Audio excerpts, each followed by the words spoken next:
Welcome back to the Love Your 9 to 5 show, episode number 13. Caution, you will begin to love your 9 to 5 with this show. Join us as we explore and discover your unique strengths and learn to apply them to your daily business activities with your host, Shmuel Septimus. Welcome to this next episode of the Love Your 9 to 5 show. I'm really excited to introduce today's guest. Today's guest is the founder of leadx.org, the LeadX podcast, and has the mission to spark 100 million leaders. Today's guest is a New York Times best-selling author who has written the book 15 Secrets Successful People Know About Time Management and Employee Engagement 2.0, which I would recommend both of those and put both of those links in the show notes. Today's guest is Kevin Kruse from Pennsylvania. Thank you, Kevin, for coming on the show today. Oh, thanks for the invitation. It's going to be fun to talk to you. Yes, it definitely will be. And I will have to say that I've benefited greatly from both of those books, so I highly recommend our listeners to go out and take advantage of the links that we'll see in the show notes. That's awesome. Yeah, so jumping right into it, I know as you say that we only have 1,440 minutes in every day. So we want to cut straight to the chase. And if you don't mind, if you can tell us a little bit about yourself, about your background, and how you evolved into the space of leadership development. Yeah, the reason why leadership is so important to me, I use a broad term. I often will say on my own show that we are all leaders, because if you boil it down, leadership is about influence. And we need to realize that, if we're at work sitting in a meeting and the boss is coming up with some crazy idea, we can speak up and support that idea, or speak up and argue against it, or we can stay silent. But even when we stay silent, we're still influencing those around us. If we're silent in a boardroom, a meeting room, that's going to be viewed as consent to whatever the group is doing. If our teenagers are silent in the face of bullying, then there's going to be more bullying. So whether we take action or not, speak up or not, we are influencing, we are leading those around. It's just, are we leading in a positive way or a negative way? So I think leadership is like one of these secrets to, happiness and having a successful life. And personally, I benefited from some self-leadership when I was a teenager, when my sisters were runaways, drug users, getting brought home by the cops and stuff like that. I was a straight A student and reading Think and Grow Rich and other books like that. My first couple of companies failed miserably. I went bankrupt, and I realized it's because at the time, while I had self-leadership, I also thought I was the smartest guy in the room and wasn't playing nice with other people. So once I learned how to lead other people, my businesses took off. And the more I just focused on leadership and the less I focused on the business, the better the businesses would do. And then, unfortunately, I had a business do great and a marriage break up. And I realized that while I had mastered self-leadership and leadership at work, I didn't realize that I wasn't leading at home. I wasn't being a leader in my own relationships, in my own marriage. Wow. So, whether it's on a personal level or a professional level, I just have seen this power of intentional leadership. And, writing books and speaking, those are some ways that I try to spread the truth. But with LeadX, we offer a free leadership course every single day, because that's how I think, no matter who you are, where you are in the world, and even if you don't have any money, if you got internet access on your phone, then you'll be able to develop, your leadership and management and other skills. Okay. Wow. Well, that's quite a full answer to the question. I will say that, the LeadX show, of course, will put links to that as well. But I've personally, grown from that, and my staff has, whether they like it or not, they were forced to grow with it because, I sit in the car for an hour. By the time I get in and would start my morning meeting, they're like, okay, what was it this morning? And I got to share it with them. What's the challenge of the day? Yeah, what's the challenge of the day? Let's get a little bit better each day. Right.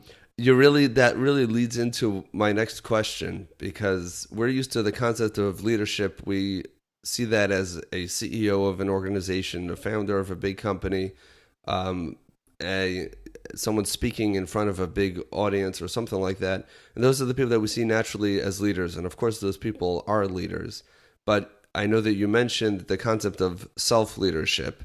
And more specifically, for an employee who's working in a job or a field where they feel somewhat successful, but they know that there's more within them that is not being expressed, and they're trying to lead themselves onto the path of using their own unique skills and talents, and they don't find that that it's in sync with their current work setting.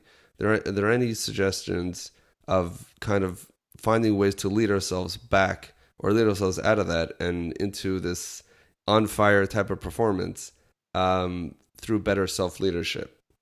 Yeah, well, I mean, I think you I think you sort of answered it in the question, and that you've got two choices. You can well, you've really got three choices. I would say I think it's common for a lot of people to feel like, I'm doing well in my career, but I'm not still living to my full potential, and I'm not using these other skills and interests, that I have. And so, one answer is, well, just, stay in that job, that career path for your whole life, till you retire, and look for ways to try to use those, skills and talents and interests on the job. Maybe someone's dream is to be a famous keynote speaker, the next Tony Robbins or something. Mm-hmm. And for whatever reason, they don't want to try to do that on their own. Okay, well then look for opportunities, to maybe you go into the corporate training department, maybe you volunteer to lead things so you get some of that platform skill stuff, at work.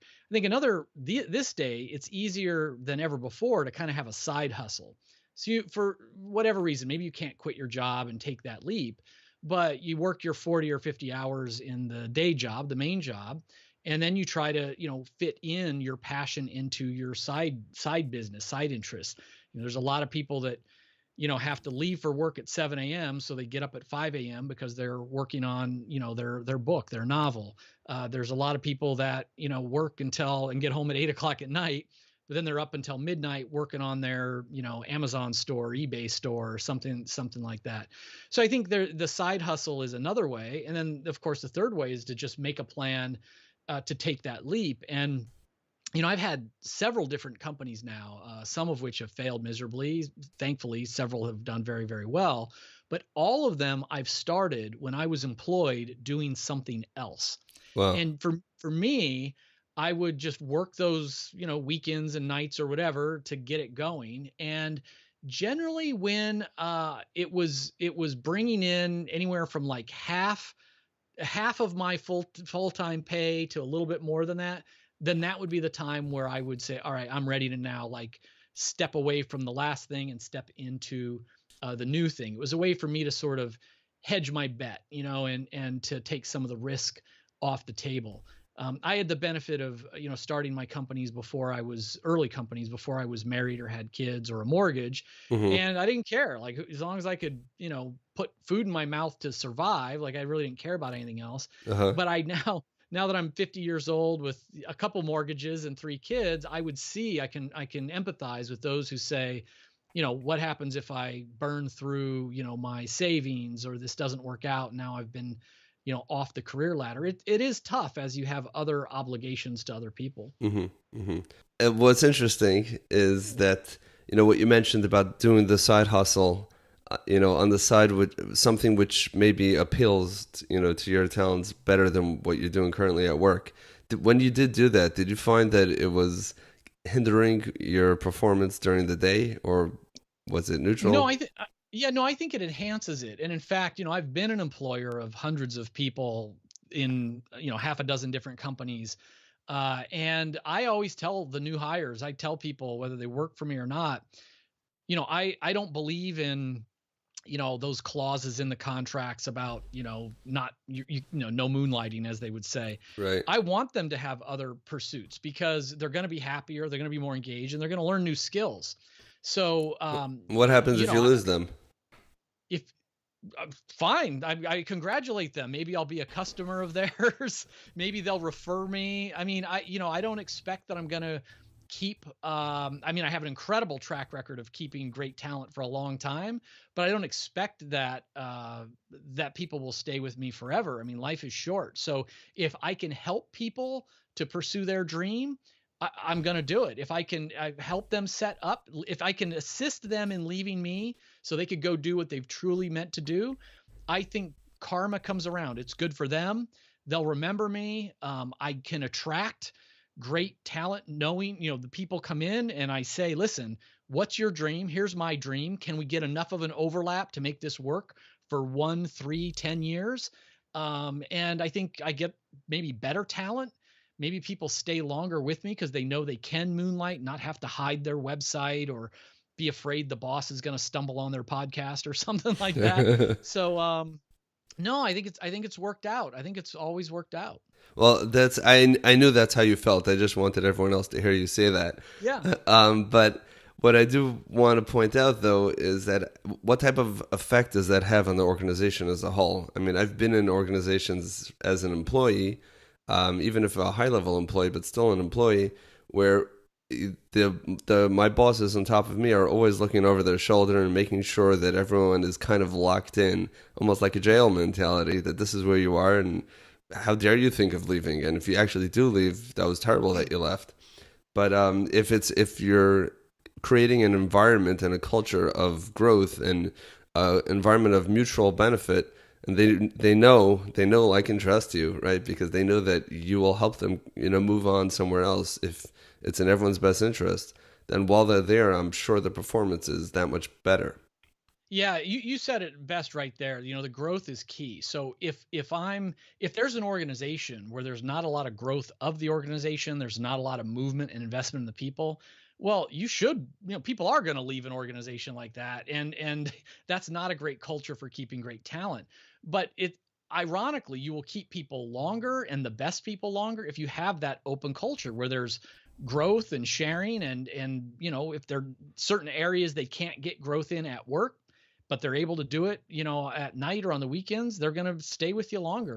Absolutely. I know that when we run into challenges, currently, with my employees in the healthcare field, sometimes I'll tell them, so why don't you start a company to fix that? And they're like, Right. Me start a company? Like, that's not me. I don't do that. I'm a 9 to 5 person. I punch a clock, or I'm salaried. That's only for the other guys out there. And just kind of broadening people's horizons for me is very enjoyable. And just kind of, thinking along those terms, it takes us out of our little box that we sign up to sometimes, when we start our careers, that I will promise to sit in this job until death do us depart.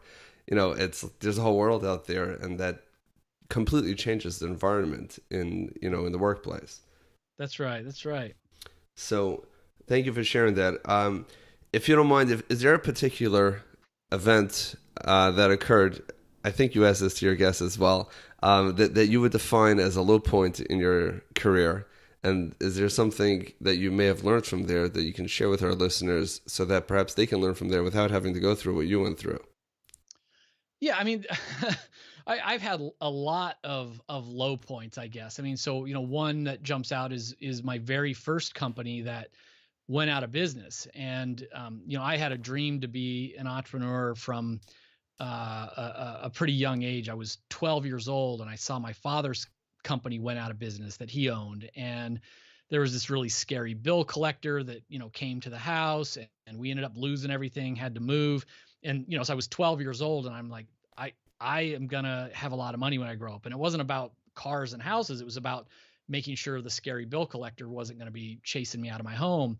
Wow. So I graduate, as first kid in my family to, I worked my way through Rutgers College, graduated, and immediately started a company. I had no idea what I was doing. And, this was back in 1989, long time ago. And the personal computer revolution was really just starting. And, I traveled out to a big conference and was just 10 feet away from, Bill Gates and Michael Dell and Steve Jobs. And it just seemed like, how could you not be successful? Now I had no money. So I had one credit card. And so what I did was I subleased one little room, 10 by 10 foot room, from an accounting firm. I literally knocked on all the doors in an office park saying, "You got an extra room that you want to rent out? Got an extra room you want to rent out?" And I found someone that rented it. And so I would sleep underneath the desk because I couldn't afford an apartment and an office. Oh And I my would get gosh. up at 5 o'clock in the morning before all the accountants came in, and I would leave and I would drive to the YMCA in town, and I would take a shower, and then I would everything I owned was in the back of my little car, basically clothes, a box of clothes. So I would dress and then show up for work as if I was like showing up bright and early the next day. Meanwhile, I'd just been gone for an hour, taking a shower and getting dressed. And I did that for literally for a year. Every Saturday, Sunday, holiday, my birthday, for 365 straight days, I would work till midnight or later, get up at 5, go shower, and do it again. And um, when I started, I literally thought I was going to be like riding this revolution. I'm going to be the next, Bill Gates or something. And after a year of now having maxed out my one and only credit card, had no money in the bank, was not making any money, didn't know what I was doing. I dropped down to like 130 pounds because I was basically eating one meal a day. I would go to like the all you can eat Asian buffet to try to stock up on food.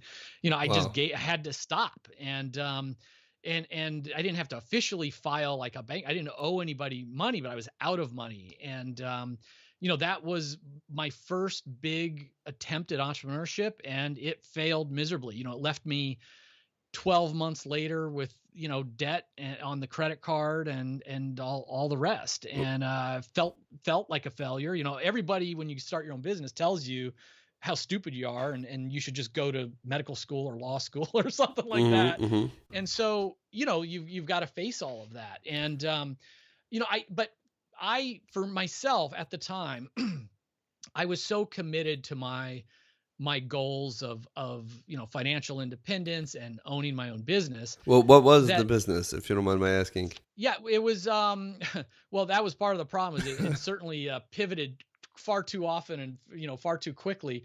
It was called Advanced Software Products. And I and a partner, we started out and we were programming computer games, and then we even got into the hardware business. And then when that didn't work, we tried to become what they call a value added reseller, a VAR. So then, law firms would call us in, and we would sell them the computers and the software and the training to like run their law firm. All of these things were big growth areas. We just didn't know what we were doing. And so failed at each thing we tried. But they all We love sound like computer good work. products and services. Yeah, yeah. Oh yeah. It wasn't, the market wasn't the problem. I was the problem. So in hindsight, in 2020 hindsight, well, what do you pull out of that story? I mean, that's a Yeah, great well, story. I think there's two ways to look at it. One is with a long time 2020 hindsight, it's like, look, that doesn't even matter. That was 30 years ago, and you could start and fail over and over again. The company I started after this one failed also. It took me my third one. So that whole cheesy saying about, you just can't quit. Like there is no failure if you don't quit. There is some truth to it. You can Well, just keep doing it over and over again. And that's what I did until I won, a couple of times. But looking back at like, why did it fail? There was also lessons in that, which for me was again, a lack of understanding about just leadership and being a leader of people. Like I wanted to do it all myself. I thought I was the smartest guy in the room all the time. I didn't want any partners or advisors. And when you're literally a 22-year-old kid, that's a really stupid position to take. So, not trying to do it all yourself is one. And then, I was actually working so many hours and getting so little sleep and no, exercise or good food or anything, that I'm sure that like cognitively I was impaired. Like how good of a salesperson could I have been when I was on 4 or 5 hours sleep for a year? How good of a strategic thinker could I have been? hmm. Like it just wasn't right. But Wow. I was so young and dumb. I just didn't understand. Wow. It sounds like you kind of did everything that your book says not to do, and that's kind of how where all the content came from. There you go. Yep. Yep. It sounds like, don't do this, which is good to do that at 22 and not at 42 or 52. Right. Yeah. So I learned some of the hardest lessons early. yeah, so then you can move on from there. Well, that is an absolutely phenomenal story. That's not what I expected, and that is very encouraging for anyone else listening who's in any situation, even if it's not as extreme as living under your desk and sneaking out and coming back in. I still can't get over that. How you manage Right. that, Right. and no one caught on to that for a full year. Yeah, there was one time where I walked out and the owner was walking in and it had snowed and so my car was covered in snow because it was Oops. parked there overnight. So I think she probably knew, but I wasn't causing any trouble and maybe she thought I was only pulling an all-nighter that night. Right. But yeah, she never brought it up. Wow. Wow. Well, really, thank you for sharing that, and yeah, and again, by looking back at where you've been, and you have your fair share of successes after that, and I would, not knowing that story about you, but knowing, a lot of the material that you do share, failures are opportunities. A lot of times, our worst failures sometimes can be our sources of our greatest successes, because you can only learn so much from someone else's mistakes, but your mistakes are invaluable, as painful as they are when they happen. Yeah, if you do them right, they're just stepping stones to greater things. And I think you bring up a good point. Like it never stops, right? Like if you want to continue to grow and learn and do great things, then failure is going to be part of that. And that's where like even the word failure, especially to entrepreneurs, it almost doesn't compute. Like it doesn't like what is failure? It just Yeah, means okay, I tried something, it didn't work out. I'm going to try this other thing. And I think scientists just call that an experiment. So right. we're just experimenting our way to better It's a outcomes. success. Yeah, I've heard from entrepreneurs saying, I think this may have come from Pat Flynn, where he said, in every business experiment, either you succeed or you learn. Right. That's So, right. failure, it's not failure if you learn from it. It was failure in your original intention, and that project may not have worked out, but you became that much smarter as a result. Well, I really appreciate you sharing all the information that you did share, especially what you said today about leadership and specifically about self-leadership. I think that is something that today's in today's professional world, sometimes we lose sight of that, and we kind of all feel like we're cogs in a machine, even if you're cogs on a higher level. But that self leadership, no one's going to do it for you by definition of leadership, That's and right. just knowing that we can influence the direction that we're going, and we don't have to just get on the conveyor belt no matter what whatever level it's on. So that's very reassuring.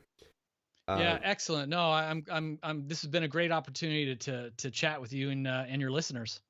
Yeah, no, I really appreciate it. Now, if there was one book that you would have to recommend besides for your own, which I highly recommend, um, is there any one particular book that you would say that would be important for someone who's trying to be successful, specifically with self-leadership and understanding who they are and the direction that they should be focusing their attention and their energy?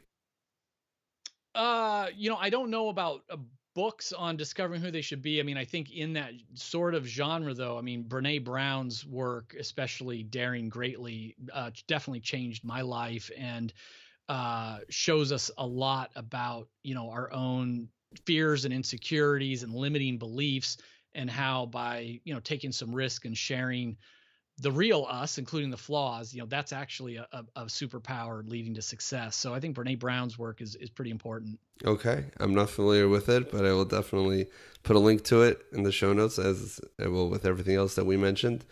And I'm definitely going to read it. Last, before we let you go, Kevin, if you can, if someone wants to get in touch with you or follow some of the tremendous work that you are doing, what is the best way for them to know everything about you? Not everything. Yeah. Like I said, they could come for dinner and dessert. We could start there. No, I think the easiest thing is again, My podcast is the Lead X Show, LEADX, Lead X Show with Kevin Kruse, and leadx.org. I answer all emails, so I'm just kevin@leadx.org. And you can find me on literally every social media channel, from Snapchat and Instagram to Facebook. I'm at Kevin Author on those platforms. And you have the same username in all of them. Yes. Cool. That is cool. that definitely simplifies it. Okay, well, we'll definitely put all that information in the show notes. Thank you so much for your time today. We've had tremendous value and a lot of and everything that was mentioned. I really appreciate you being vulnerable and sharing that story. That kind of, I think for me, that personally, that's very encouraging, and I'm sure our listeners will agree with that as well. And the lessons, that we learned from that story are really immense. So thank you very much for your time again, and we look forward to talking to you another time. Excellent. Thanks for the opportunity.